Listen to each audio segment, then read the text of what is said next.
Sí, abogado, periodista, no voy a leer todo esto porque pero sí me dice que es nieto de Luis Alberto Herrera, esposo de Mónica y padre del presidente. Así que es un honor preguntar.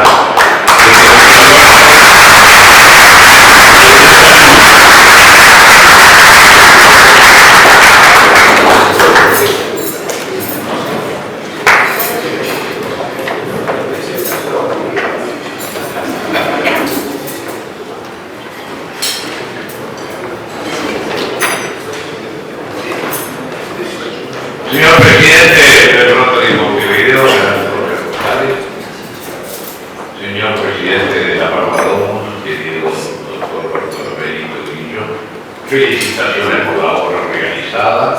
Creo que todos los que somos antiguos concurrentes a esta linda casa sabemos que va a ser en la historia de la Barba un mojón que va a ser la presidencia de México,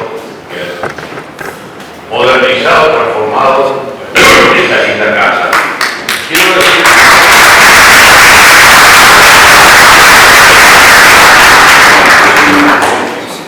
que no puedo dejar de mencionar algunas de las personas que están aquí.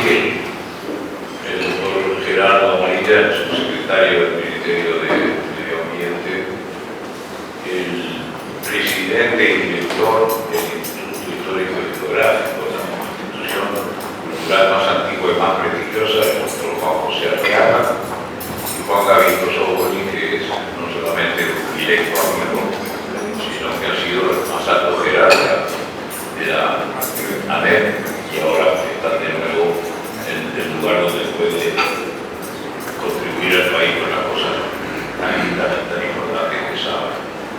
Quería simplemente destacar estas personalidades porque todas ellas en cierto sentido forman parte de la audiencia que ha venido, y no quiero incurrir en el error de hacer toda una historia del doctor Luis Alberto Herrera cronológicamente, año por año. Son 85 años de vida, una vida muy intensa, muy linda, diría yo, porque más o menos ustedes lo saben, o la saben la historia.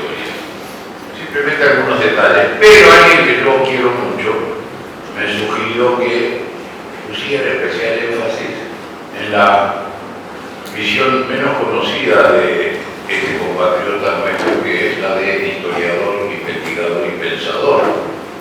Ha quedado, como era natural, oculta por la condición de luchador político partidario hasta el último día, porque el doctor Herrera murió en abril del 59, el 28 de febrero de ese año, al dejar el cargo de consejero de gobierno, dijo su último discurso y siempre estuvo luchando. Y lo que ocurre entonces es que, como no hay retiro, porque ese tipo de políticos no se retira, lo retira la muerte, quedó enmarcado dentro de una militancia muy fuerte en aquellos lindos tiempos de blancos y colorados, lindos tiempos de lucha y de coincidencia, porque creo que la historia del país podría escribirse en gran parte simplemente enumerando y detallando los encuentros de los dos partidos.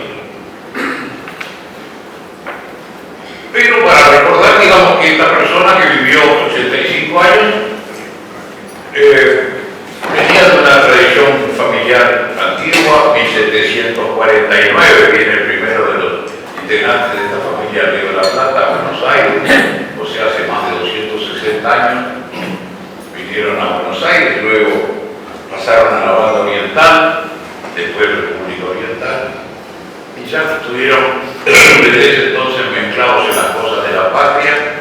Luis de Herrera Izaguirre fue expulsado por el lío de Montevideo por simpatía con las tropas artiguistas.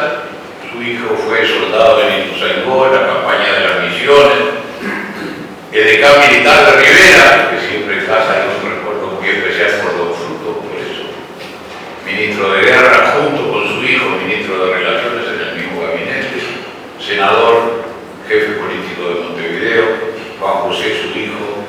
canciller, presidente del directorio del partido, senador, ministro, como ya dije, y diputado por el departamento de Canelones. Es decir, era una casa donde se vivía muy de cerca todas las peripecias del país. Y Herrera le toca vivir entre, vamos a medir no en tiempos cronológicos, que es una manera muy práctica porque es la de todos el paso del tiempo, pero vamos a medirlo en función de otra cosa. Cuando él nació, 1873, estamos a 150 años ahora, el gran invento era el ferrocarril. Cuando murió, el Sputnik daba vuelta alrededor de la Tierra. Entre esas dos fechas, ustedes tienen que comprender que las transformaciones cuantitativas y cualitativas del mundo fueron tremendas.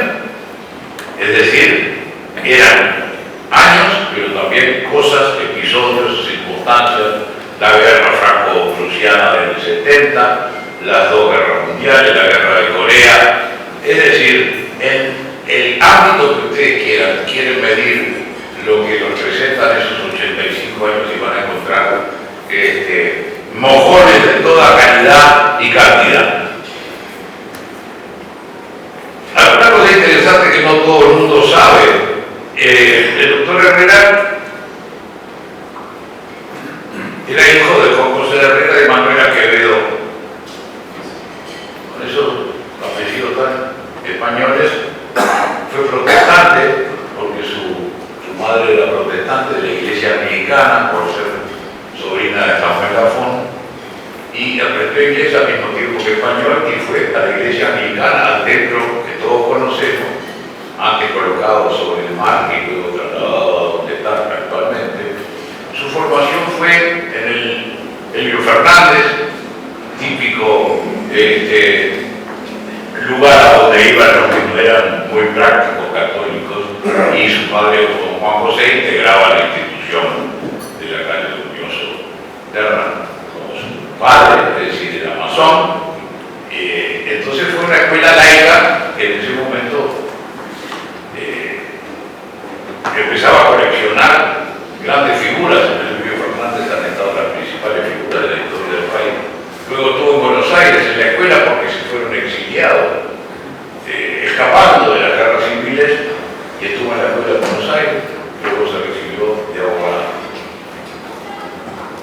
Una familia antigua, pero no muy fuerte económicamente, y el doctor Herrera, para buscar una actividad, fue barraquero, cosa que nadie recuerda o sabe, barraca de frutos del país, junto con Cabrera, la barraca de la Cabrera. Fue profesor de historia, cosa que no mucha gente recuerda. Fue juez de paz de la sexta sección. Fueron nominados jueces de paz el mismo día Luis Alberto de Herrera y Gabriel Terra, cuyas vidas se van a estar entrelazadas de manera notoria. Fue integrante de nuestra embajada en Estados Unidos en el año 2 y 3. Es decir, su formación fue una formación muy clásica, recibiéndose de abogado en el año 3. Pero él siempre decía que su posgrado, diríamos, él aplicó su formación en dos ámbitos. En los fogones revolucionarios, donde estuvo en contacto con un país verdaderamente real, muy duro, de las hambres, de las marchas, de las muertes, de las batallas, y su ida a Estados Unidos. Fíjense qué tiempo aquel. Cuando nombran a Herrera, lo nombra el presidente Cuestas. En la embajada en Washington se encuentra en el Montevideo peninsular, por supuesto, de esa época, con Domingo Arena, de quien era muy amigo. Y Domingo Arena le dice: Luis Alberto, tiene que escribirme algunas crónicas para el día. Bueno, y algunas crónicas fueron no sé cuántas páginas, se ha convertido en un volumen muy interesante, porque cuesta los Estados Unidos de los años primeros del siglo, con Teodoro Roosevelt en el poder. Es decir, este hombre tuvo la formación académica, escolar, liceal, académica, y luego esas dos instancias, y él siempre decía que lo había marcado para siempre. Bueno, después empieza la historia que muchos de ustedes conocen, la candidatura a la presidencia del partido.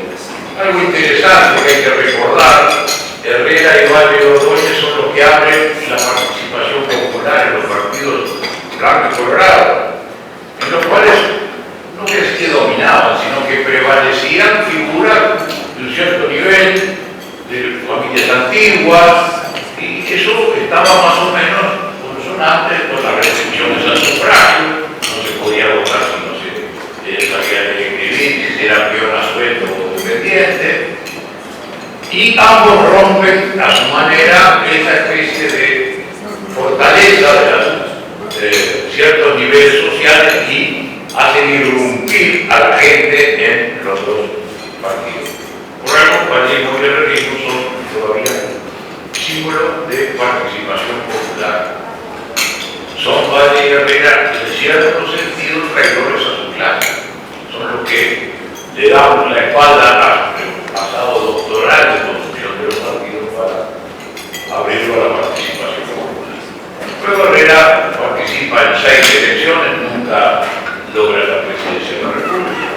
Participa en reformas constitucionales y finalmente en 1958, unos meses antes de morir, logra el triunfo del Partido Nacional. Esto es lo que más o menos todo el mundo sabe. A mí me gustaba, por esa indicación muy cariñosa,